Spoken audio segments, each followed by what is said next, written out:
Who'd have thought Darth Vader was Luke Skywalker's father? Aw, thank you! Oh, thank you, Mr. Blow the Picture for me. Ahoy, it's Lydia here from the Simpsons Theory. So, as we've explored frequently on the channel, The Simpsons just loves to have a little jibe at other shows and movies, but none more so than Star Wars. Thy will be done, Lord Vader.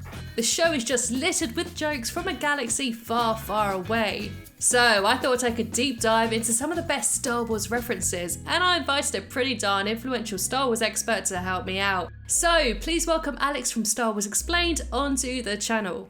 Hey neighborinos! Over on my channel I cover Star Wars canon and Legends lore. I talk about characters, behind the scenes, films, TV shows, and much more, but let's just get straight into The Simpsons. Aside from comic book guy, Ralph is probably the biggest Star Wars fan in Springfield. He even dressed up as Princess Leia on Inspirational Woman Day. I'm a Star Wars! He's a little confused on the character names, but he's got the spirit. I'm C3D2! He's also quite the collector. In the episode Elise's Rival, students were asked to build a diorama for Springfield Elementary's annual Diorama-Rama competition.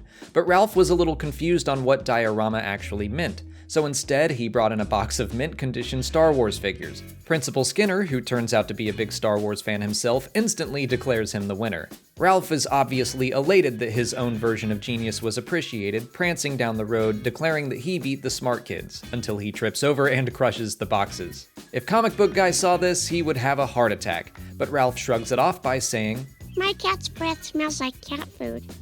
Mine too, Ralph, mine too. I would personally be on the floor in tears if I damaged those figures, not only due to my own collection being ruined, but because the original Star Wars figures, especially in their original packaging, are worth an absolute fortune. Collectors will pay thousands of dollars for just one. So let's roll it back and set the scene. It's Christmas Eve in Springfield and the whole town is getting into the festive spirits. Folk are ice skating on toxic nuclear ice, and comic book guy is settling down to watch the Cosmic Wars holiday special. Ah, bliss. When he inserts the VHS tape, we see Darth Vader cutting a Christmas turkey with a lightsaber, and C-3PO serving soup from R2-D2. It's almost as odd as the real holiday special. Ugh, almost. This is of course a spoof of the Star Wars holiday special that aired in 1978. If you're not aware of this travesty, firstly, well done for avoiding it, and it's understandable that even if you are intrigued, you may have missed it.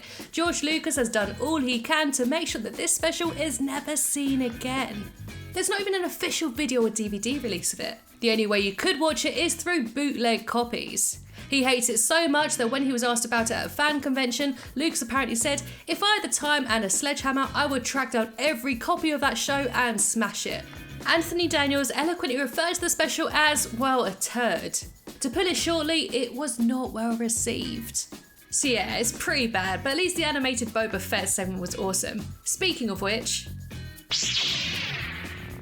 Boba Fett recently flew back onto our screens in The Mandalorian, and he was just as kick-ass as ever, knocking out stormtroopers and dropping seismic charges like it's no one's business. Oh, and if you're wondering how he got out of that Sarlacc pit, I made a video on it. Plug. In a season 20 couch gag, the Simpsons rush over to their couch where they are frozen in carbonite. Boba flies in and carries them away, presumably to collect a bounty from Sideshow Bob. It's only brief, but seeing the cult character hauling away the Simpsons is pretty cool. Boba also seems to be a topic of contention between Bart and Homer as they argue over how cool he is. Oh yeah, Boba Fett, great character. In the episode Please Homer, Don't Hammer Him, Bart finds out that Skinner has a peanut allergy. Putting a peanut at the end of a stick, he terrorizes the principal using it as a way to get what he wants. What a sicko. But Skinner stands up for himself, finding out that Bart's own allergy is shrimp. He sticks a shrimp at the end of his stick and the two start to duel. With the epic Duel of Fates playing in the background, the two enemies brandish their sticks like lightsabers and clash across town. After fighting on a bus, they end up at a Thai food factory. While dueling on a bridge, they fall into a steaming vat of peanutted shrimp. Skinner even lets out a Darth Vader style No! And later on at the hospital, the operatic music strikes up again as they throw peanuts and shrimp at each other. They will never learn. The scenes are a reference to the Duel of Fates in episode 1, The Phantom Menace, which is arguably one of the best lightsaber battles ever. That score can make anything sound epic, even two people waving sticks in a school. In the episode The Man Who Came to Be Dinner, the Simpsons finally go to Disneyland. No, not that Disneyland, Disneyland. While at the park, Lisa remarks, This place sure has changed since Disney bought the rights to Cosmic Wars. We then cut to the country Stormtrooper Jamboree, Jim Jam Bonk's Wild Ride, and a Jabba the Hutt Tiki Hut. This was a jab at the fact that Disney bought Lucasfilm and the rights to Star Wars in 2012, and the fear by some that Star Wars would be Disneyfied, and who knows what kinds of images were popping up in fans' minds. By the way, this episode aired in January 2015, but Galaxy's Edge wasn't announced until August 2015. Did The Simpsons predict a Star Wars land at Disney? Maybe, but what they did predict is that they too would also be bought by the House of Mouse all the way back in 1998. Now that we actually have a Star Wars themed land at Disney with Galaxy's Edge, all we need now is a Jar Jar Binks wild ride. Who's with me?